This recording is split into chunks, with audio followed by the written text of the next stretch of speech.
Meus irmãos, a paz do Senhor Jesus Cristo. Aqui quem vos fala, presbítero Anderson Monteiro, e é muito bom estar aqui mais uma vez com vocês em mais uma lição de Escola Bíblica Dominical. E nós estamos nesse primeiro trimestre de 2026 falando sobre a temática da Santíssima Trindade, tá? Antes mesmo de nós começarmos, gostaria de te agradecer, por estar aqui conosco. Se você não é inscrito em nosso canal, se inscreva no nosso canal, curta os nossos vídeos, compartilhe com o máximo de pessoas possíveis, envie nos seus grupos de WhatsApp, tá? Para as pessoas que você conhece, para que elas também sejam edificadas pela palavra de Deus, tá ok? A lição de hoje é a lição de número 3, o tema é O Pai enviou o Filho, tá ok?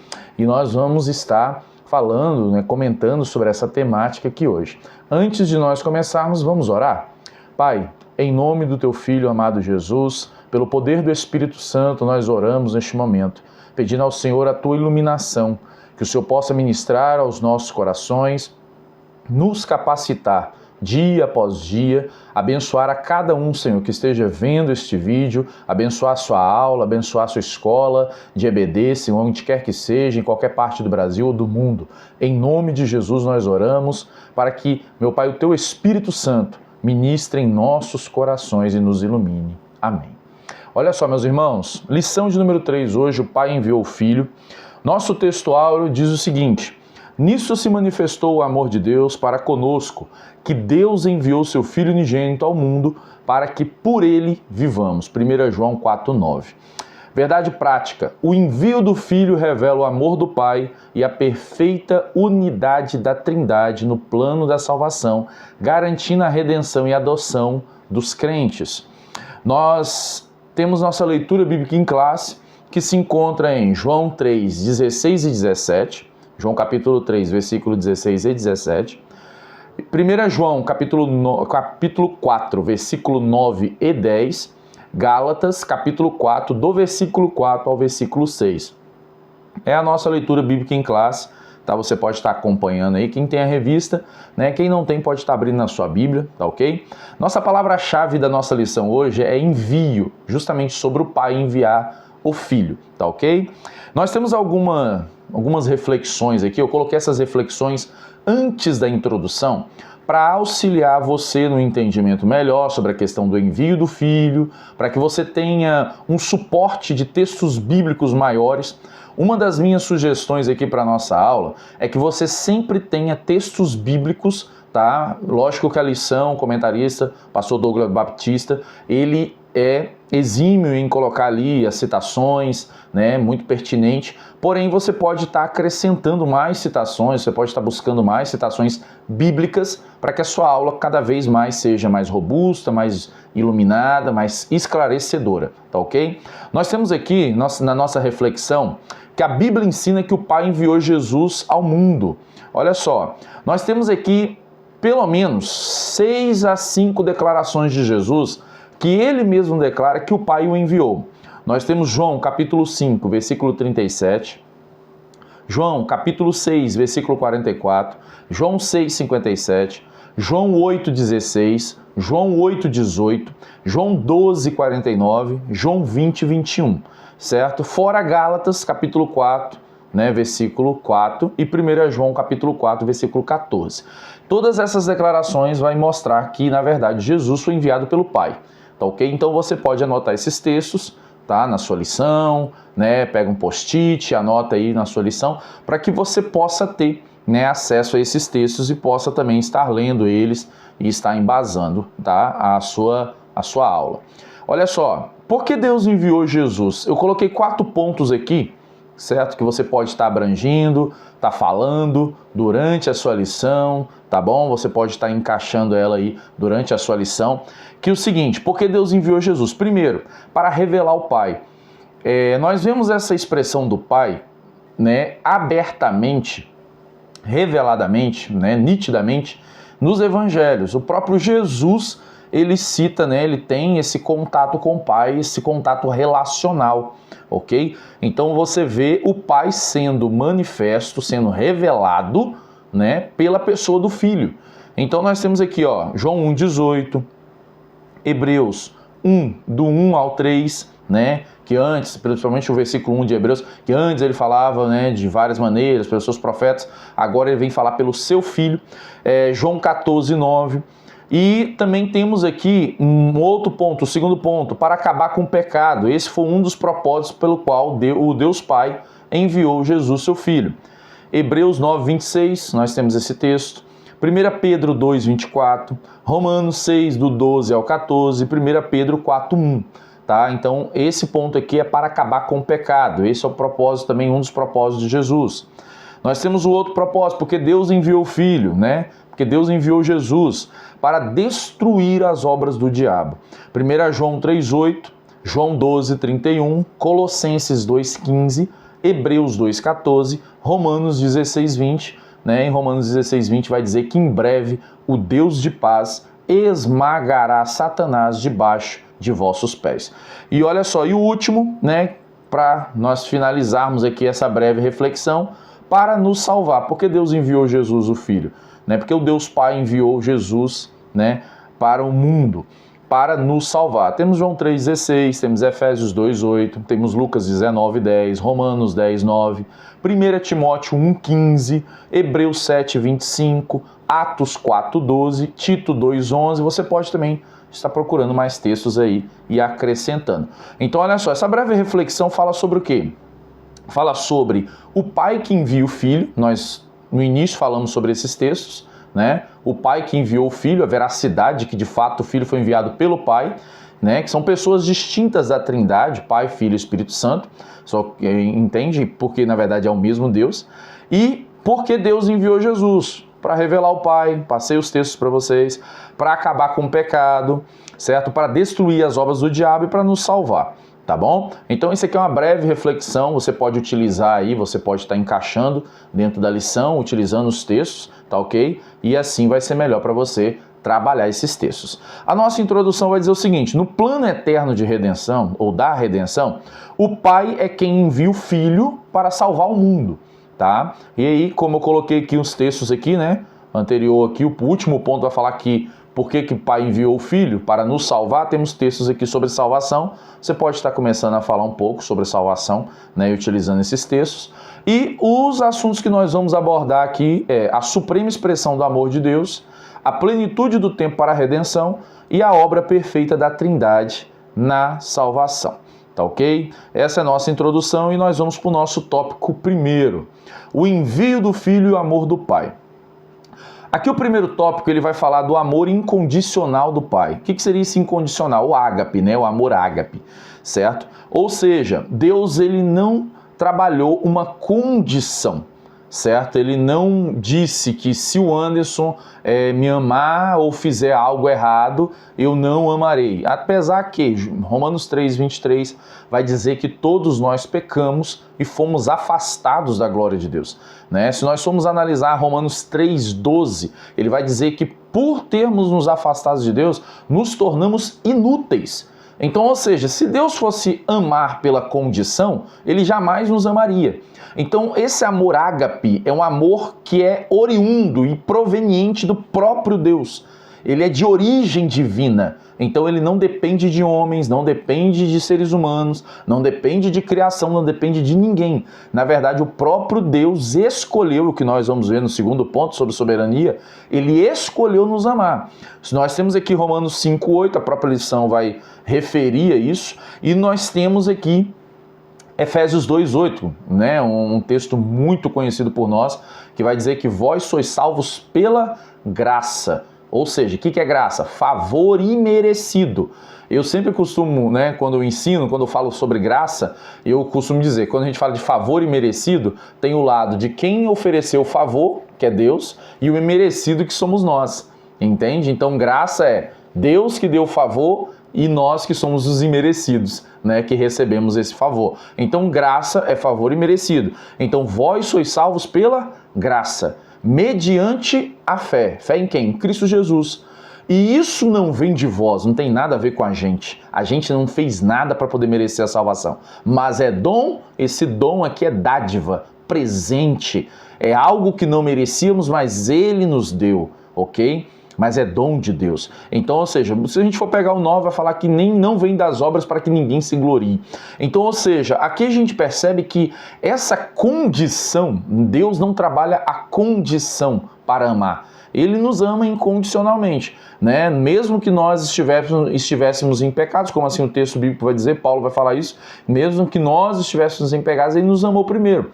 Então, quando a gente entende esse amor ágape aqui, esse amor incondicional, certo? Esse amor que trabalha, né, a soberania de Deus, certo? Que Deus ele não precisa de uma condição. Ele não precisa de que, o Anderson tá errando menos, eu vou amá-lo mais. Não, não. O amor dele é incondicional. Não tem nada que faça com que o amor de Deus diminua ou aumente por nós. É um amor incondicional, é um amor único, ok? Agora, a gente precisa acrescentar na nossa lição uma questão seguinte, que esse amor ágape, ele é interpretado de uma maneira muito errônea ou errada, tá? Muitas das vezes. Por quê? Porque tem muita gente que pensa o seguinte, se o que eu faço não diminui o amor de Deus, então logo eu posso pecar e fazer o que eu quiser que ele vai continuar me amando. Não é assim. O amor de Deus é justo, ok? O amor de Deus é justo. Deus ama, mas o amor dele é justo. O amor de Deus é baseado em princípios. Preste atenção em João 3,16. Deus amou o mundo de uma tal maneira, incondicionalmente, que deu seu Filho unigênito. Então, ou seja, o próprio Deus encarnou para que, na verdade, se derramasse o seu sangue para que houvesse a remissão dos pecados. Ou seja, Deus amou o mundo de uma tal maneira que deu seu Filho unigênito para que todo aquele que nele crê não... Olha só que coisa interessante. Ele não está falando aqui que Deus deu o seu Filho de uma tal maneira para todo mundo ficar tranquilo porque não vai mais perecer. Negativo. Aqui o texto está falando que é o seguinte, ele amou o mundo incondicionalmente, sim, porém a condição, olha só para você ver, a graça, ela não depende de obra nenhuma minha e sua, porém existe uma condição dentro da graça, que nós creiamos naquele que ele enviou. Nós temos inúmeros textos bíblicos que falam sobre isso. Certo? Então, ou seja, qual é a condição para que eu possa viver esse amor incondicional? É justamente crer naquele que ele enviou, que é o próprio Filho Jesus, que ele é que nos tira e nos livra, certo? Da condenação eterna. Ok? Então, crendo nele, nós temos vida eterna. Estando nele, nós vivemos o amor incondicional. Mas estar em Jesus é ter uma vida transformada, é ter uma vida limpada pelo Espírito Santo, é arrepender, converter dos nossos maus caminhos, ser regenerado, né? Ter um novo nascimento pelo Espírito Santo, viver uma vida de santificação. Isso aí, sim, de fato, faz com que a gente esteja lá onde Romanos 8, 37, 38 vai dizer. Né? Que nem a morte, nem a vida, nem os principados, nem a altura, nem a profundidade, nada nos separará do amor de Deus que está onde? Em Cristo Jesus. Então, se eu não estou em Cristo Jesus, eu não vivo o amor incondicional de Deus. Deus nos ama a ponto dele ter enviado seu Filho para que essa distância que houve antes, esse afastamento, possa ser diminuída. Agora um novo, como diz Hebreus, né, 9 ou 10, se eu não me engano, um novo e vivo caminho agora é aberto para que a gente possa trilhar o caminho da presença de Deus, um caminho de novidade de vida, né? Então, ou seja, nós não podemos confundir, precisamos bater aqui o martelo nesse primeiro pontinho aqui para que as pessoas não confundam amor incondicional com a libertinagem no amor. Isso não existe, tá? Então Deus nos amou incondicionalmente, mas a salvação tem suas condições, que é viver uma vida em Cristo Jesus, ok? Então olha só, vamos continuar. Segundo ponto aqui, a iniciativa que é soberana de Deus, que é a vontade soberana de Deus. Deus, eu até coloquei aqui um escrito, não está na lição, diz assim, Deus não foi influenciado, ele decidiu. Ninguém comentou com Deus ou falou assim, Deus, vamos lá salvar, o que você acha de salvar a humanidade? O que o senhor acha de descer lá e resolver isso aí, acabar com o pecado? Não. Isso foi uma decisão exclusiva de Deus. Isso foi uma decisão soberana de Deus. Ninguém tomou essa decisão por Deus. Ninguém pôde mudar ou dar uma instrução a Deus ou falá-lo de maneira sábia. Deus, só podia descer lá. Não, não, não. Nós vemos isso em Efésios 1, versículo 4, versículo 5, quando ele fala de presciência, ele fala de eleição. Quando nós vemos lá em, se eu não me engano, 1 Pedro 1:20, quando ele vai falar que o Cordeiro estava morto, foi morto antes da fundação do mundo. Então, ou seja, quando a gente começa a perceber isso aqui, quando a gente começa a analisar isso aqui, a gente percebe que é totalmente soberano. Não teve ninguém que influenciou essa salvação. O próprio Deus, a própria Trindade, o Pai, Filho e Espírito Santo, o Deus único, ele traçou esse plano de redenção. Ok? Então você começa a perceber, leia lá Efésios, o capítulo 1, do versículo 3 até o 14. Você vai perceber, além de toda a trindade ali, você vai perceber ali todo o plano salvífico, tá? Todo o propósito de salvação. E aí nós temos aqui também, né, como eu já disse aqui, Romanos 3, do 12, né, o versículo 12 e do versículo 23 ao 26, tá? E você pode estar também lendo lá 1 João 4:10, e nós vamos entender aqui que essa vontade de salvar o ser humano partiu do próprio Deus. Então o próprio Deus quis nos salvar.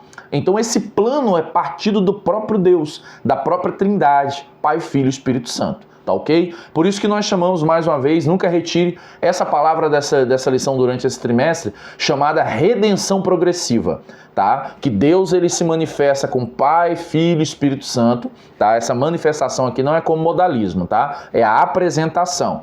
A apresentação como Pai, Filho e Espírito Santo, ao longo da história da humanidade, apresentando o seu plano salvífico. Apresentando, né, que ele é o Deus que veio salvar, veio remir, veio transformar, veio restaurar a condição de como era antes, tá ok? E nós temos o nosso ponto 3 aqui, o envio do Filho e a Trindade. Para que nós pudéssemos ser salvos, aqui entra uma questão que nós vimos a palavra-chave lá, envio, ok? Então, ou seja, aquele que enviou. Era necessário que o próprio Filho, que ele recebeu essa função, e quando nós falamos de trindade, falamos de algo funcional. A gente não fala de hierarquia, o Pai é maior do que o Filho é maior do que o Espírito Santo, e o Espírito Santo é menor que todo mundo. Não é isso. Não estamos falando de grau de hierarquia, estamos falando de grau de funcionalidade. O que é isso, Anderson? O Pai tem a sua função, o Filho tem a sua função, o Espírito Santo tem a sua função. O Pai é o que planeja, é o que sustenta, é o que mantém, é o que, né, envia todas as coisas, é a fonte de todas as coisas. O Filho é aquele que obedece, que se submete, que encarna, né, que se entrega, que se esvazia, e o Espírito Santo é o que aplica, certo? Todas as coisas a qual o Pai trouxe à plenitude dos tempos. Então, olha só, a gente percebe aqui que não existe essa hierarquia, a gente tem que desmistificar isso na mente dos nossos alunos, que não existe essa hierarquia. Essa hierarquia ela é formada, né, pelas coisas humanas, mas Deus não. Deus é único, não tem uma hierarquia dentro do próprio Deus. Aqui cada um tem sua funcionalidade. Grau de funcionalidade. O Pai, o Filho e o Espírito Santo. Não é o Pai, o Filho e o Espírito Santo. É o Pai, o Filho e o Espírito Santo. É uma linear, entende? É uma progressividade, tá? Cada um agindo, né, na sua funcionalidade. Lembrando que, quando nós falamos na lição de número 1, nenhum dos três, né, das três pessoas distintas de Deus, que é a Trindade, agem sozinhas, agem solo. O Pai está agindo sozinho na salvação, o Filho nesse momento está sozinho, o Espírito nesse momento está sozinho. Não, não, não. Todos eles estão ali. Eles são um.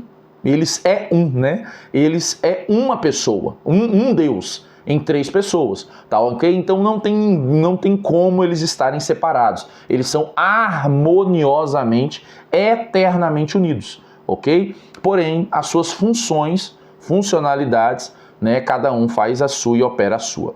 Agora, quando se fala de enviar o Filho, aí a gente fala de encarnação, tá bom? Aí, essa encarnação é uma das doutrinas também muito fundamentais da igreja, e eu coloquei alguns textos aqui, depois você anota aí, para você trabalhar essa noção de encarnação. O verbo se fez Carne, tá onde? João 1,14. Aí você pode pegar também Mateus 1, do 20 ao 21, que quando o anjo está falando com José, fala, né, também com Maria, que vai vir o filho, será concebido pelo Espírito Santo, ok? Ó, temos 1 João 4,2, temos Filipenses 2, 6 ao 8, né, que ele se esvaziou de si mesmo, fez semelhante a homens, foi obediente até a morte de cruz. Então, temos esses textos que mostram a encarnação de Jesus. Temos mais textos, mas coloquei esses aqui como base.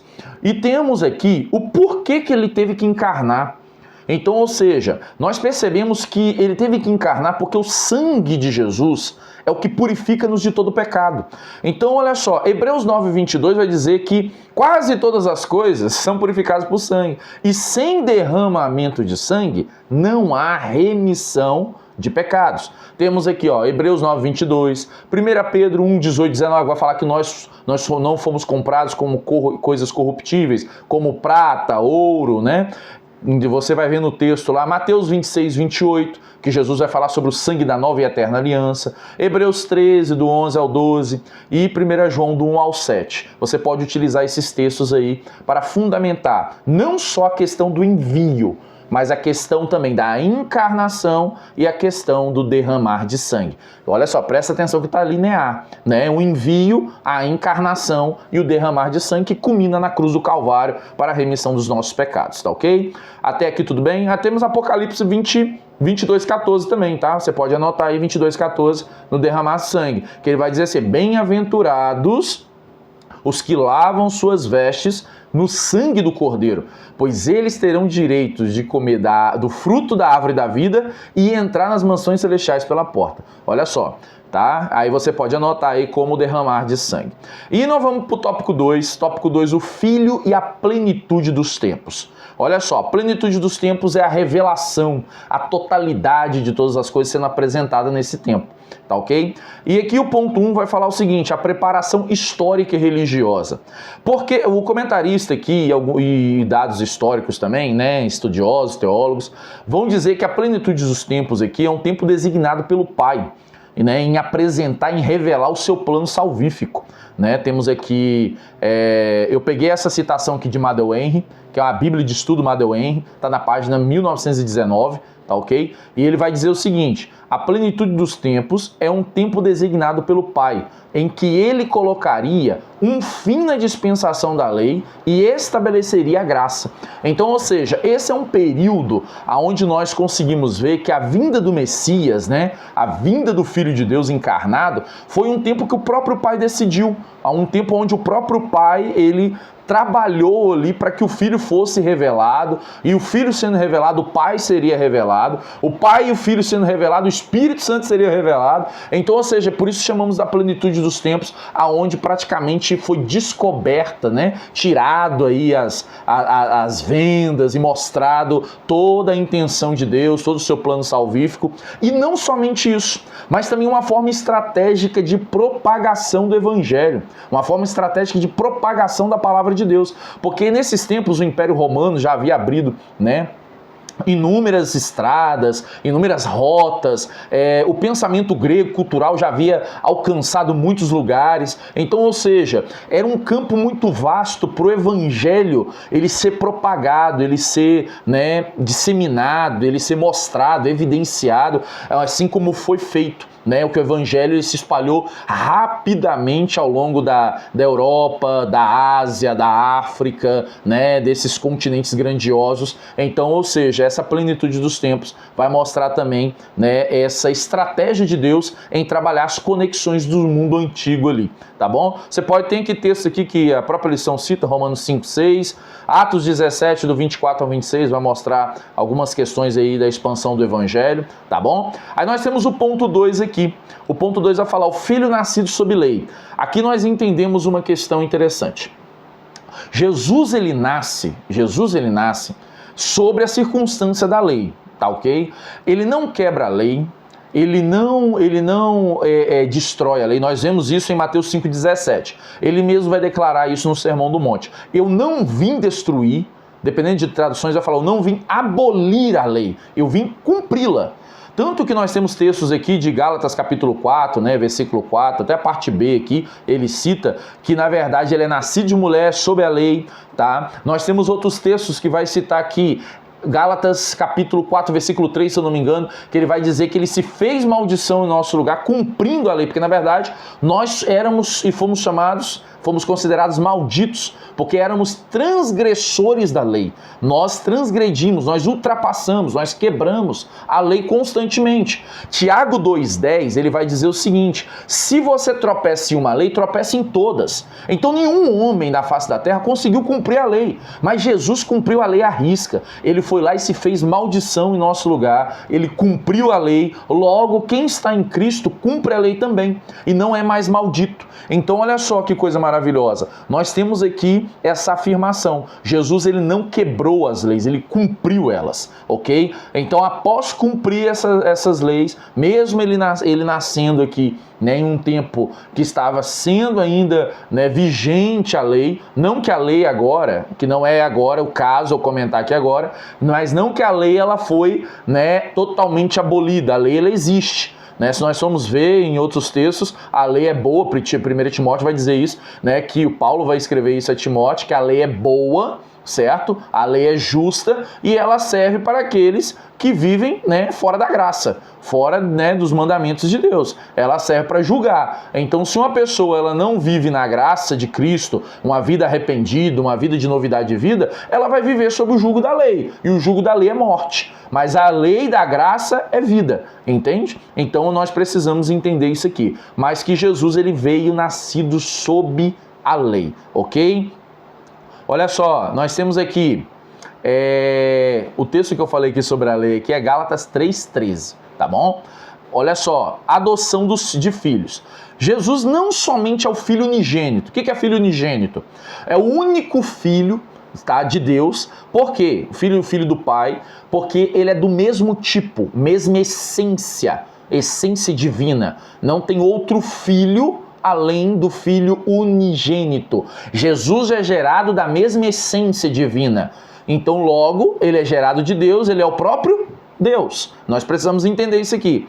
Mas, aqueles que creem em Jesus, nós temos aqui João 1, 12 e 13, né, que ele veio para as ovelhas perdidas da casa de Israel, mas eles o rejeitaram. Então, todos quantos o receberam, foram-lhes dado o poder de serem feitos filhos de Deus. Então olha só, aqueles que estão em Jesus, aqueles que recebem Jesus, aqueles que creem em Jesus, são chamados de filhos de Deus, ok? Aqui nesse ponto eu tenho uma sugestão a você. Você não pode ficar muito tempo nesse ponto, porque a lição de número 4 vai falar de paternidade. Então, ou seja, a gente vai acabar entrando em muitos textos e às vezes se a gente ficar muito tempo aqui nesse ponto de adoção, né, a gente pode pegar, né, e tá entrando em assuntos de paternidade, tá bom? Mas você pode ver Gálatas 4:28, que ele vai dizer que nós somos filhos da promessa, assim como Isaac, né? Romanos 8, 15, 16, que o mesmo Espírito testifica ao nosso Espírito que somos filhos de Deus, né? Nós clamamos Abba, Pai, né? Dessa maneira. Então, olha só, aqui a gente percebe que por causa de Cristo, pela redenção de Cristo, pelo sacrifício de Cristo, pelo sangue de Cristo, nós somos feitos filhos de Deus. Nós pertencemos à família de Deus. Então nós somos adotados. Nós não fomos gerados do próprio Deus, mas somos adotados. Nós somos recebidos como filho. Olha que coisa maravilhosa. Nós nos distanciamos, mas nós somos recebidos como filho. Certo? Nós somos pessoas que viviam largadas, jogadas, sem direção, sem rumo, mas porque nós encontramos Jesus e o recebemos, ele nos considera não como servos meramente, não como trabalhadores, não como visitantes, mas nos considera como filhos. Né? Quando Jesus ele fala lá em João 14, né, ele vai dizer assim, não se turbe o vosso coração, crede em Deus, crede também em mim, que na casa de meu Pai há muitas moradas, se não fosse assim eu não vos teria dito, eu vou e vos prepararei lugar, e quando eu vos preparar lugar, voltarei para vos buscar, para que onde estejais, estejam vós também. Ou seja, a casa de meu Pai será a casa de vocês, vocês serão filhos também. Vocês serão pessoas que terão direito, do mesmo direito de morar na casa do Pai, assim como eu sou filho, vocês serão filhos. Então, isso aqui é magnífico, tá? Essa noção de filho é magnífica para que a gente possa trazer esse entendimento de que o Espírito Santo é quem nos testifica isso. Ele é quem convence a gente de que a gente é filho de Deus em Cristo Jesus. Terceiro ponto aqui, para nós terminarmos, a trindade no plano da salvação. Olha só. Primeiro, a vontade do Pai realizada no Filho. Qual é a vontade do Pai? Nós vemos aqui que a vontade de Deus é que, Pedro escreve isso, né? Que a vontade de Deus é que nenhum homem se perca, mas que todos venham ao arrependimento. E como que isso pode acontecer? Através de Jesus Cristo, Filho de Deus. Quando Jesus ele se entrega, quando Jesus ele obedece a função, né, a sua função da Trindade, sujeita isso, se esvazia de si mesmo, se faz carne, né, o verbo se fez carne, João 1,14, quando ele se faz carne, ele vive essa vida que nós estamos aqui, ele passa pelas mesmas tentações, pelas mesmas frustrações, as mesmas necessidades que nós, né, Hebreus vai dizer isso, que ele é um sumo sacerdote que compadece de nós, passando pelas mesmas tentações, mas sem pecado, ok? Então, quando a gente vai ver isso, se eu não me engano, Hebreus 4,15, quando a gente vai ver isso, quando nós vemos isso, Jesus cumpre a vontade do Pai, que a vontade do Pai é salvar, a vontade do Pai é restaurar a criação, restaurar um homem caído, né? Levantar, trazer de volta esse homem caído à sua presença. E ele consegue fazer isso através de quem? Do seu Filho. Porque quando o Filho faz isso, ele glorifica o Pai e o Pai glorifica o Filho. Porque a gente vê lá em Filipenses 2 que ele vai dizer que quando Jesus obedece até morte de cruz, o Pai lhe dá um nome que é sobre todo nome. Então todo nome tem que se curvar, todo olho verá, todo ouvido, né, ouvirá, toda língua confessará, todo joelho se dobrará e declarará que só o Senhor Jesus Cristo é Senhor, né, que ele de fato, ele é o Filho de Deus, ele foi exaltado por Deus, tá ok? Então o Filho cumpre realmente, exatamente aquilo que o Pai quis. O que o Pai quis? Lembra lá no início que eu falei da reflexão? O Pai quis enviar o Filho para que o Pai fosse revelado, para que as obras do diabo fossem desfeitas, para que houvesse salvação e para que o pecado fosse aniquilado, entende? Então, o Filho realizou as obras que o Pai queria que ele realizasse, tá? Então, o Filho glorificou o Pai. Aí a gente vê aqui mediação exclusiva do Filho. Não tem outra forma de chegar até o Pai se não for por Jesus. E ponto final. Né? A gente poderia acabar aqui esse ponto, né? Mediação é alguém que está entre. Os profetas do Antigo Testamento, se você for analisar isso, os profetas do Antigo Testamento, eles mediavam. A maioria deles, né? Se você for analisar, eles eram os que mediavam. Por quê? Deus falava com o profeta falava com o povo, ok? Isso é mediação. Era Deus falando com o profeta e o profeta falando com o povo. Isso é mediação. Agora, quando você... Isso é a palavra profética. Quando Deus queria falar, Deus usava o profeta. Falava com o profeta falava com o povo. Quando o povo queria falar com Deus, ele falava com quem? O povo ia até o sacerdote, né? Até o sumo sacerdote. Por quê? Porque era o sumo sacerdote que se apresentava no Santo dos Santos. Aí ele apresentava aquilo que Deus exigia para que Deus... né, respondesse o povo. Então o povo falava com o sacerdote se apresentava a Deus. Quando Deus queria falar com o povo, ele falava com o profeta. Quando o povo queria falar com Deus, ele falava com o sacerdote. Aí Jesus se faz o quê? O que Hebreus vai dizer que Jesus é? Ele é o sumo sacerdote, ele é superior à linhagem de Levi. Ele é da linhagem, né? Ele é da ordem de Melquisedeque.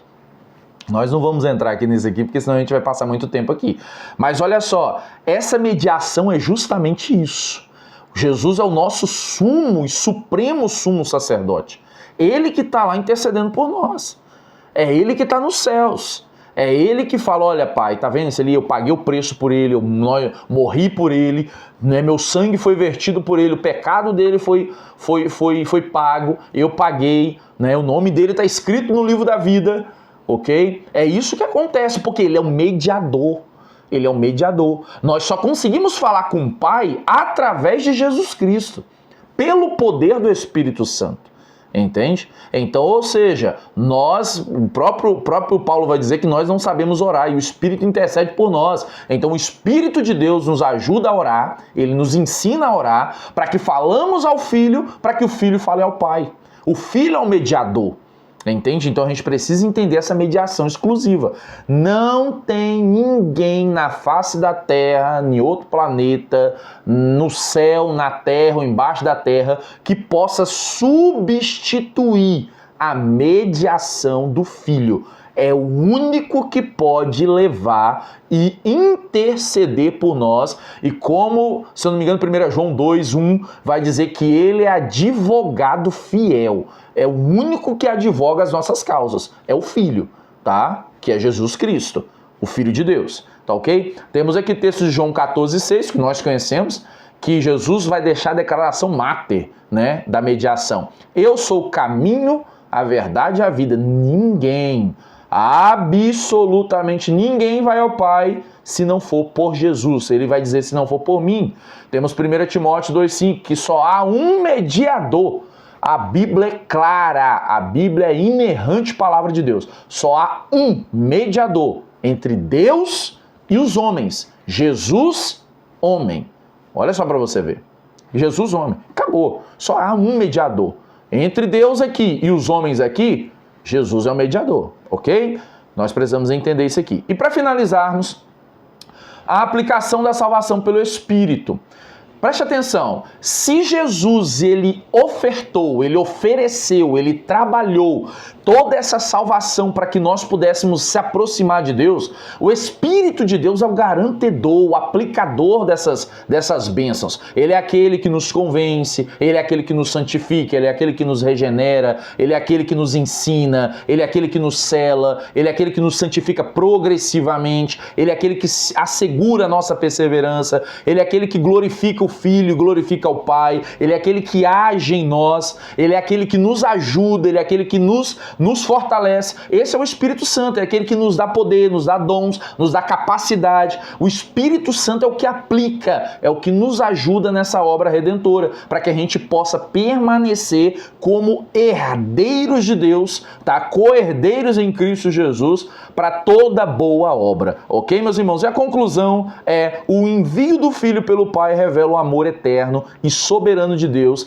e destaca a perfeita unidade da Trindade na obra da salvação. Que Deus em Cristo Jesus te abençoe, que Deus em Cristo Jesus nos dê uma lição maravilhosa e poderosa para a edificação da sua igreja, em nome do Senhor Jesus.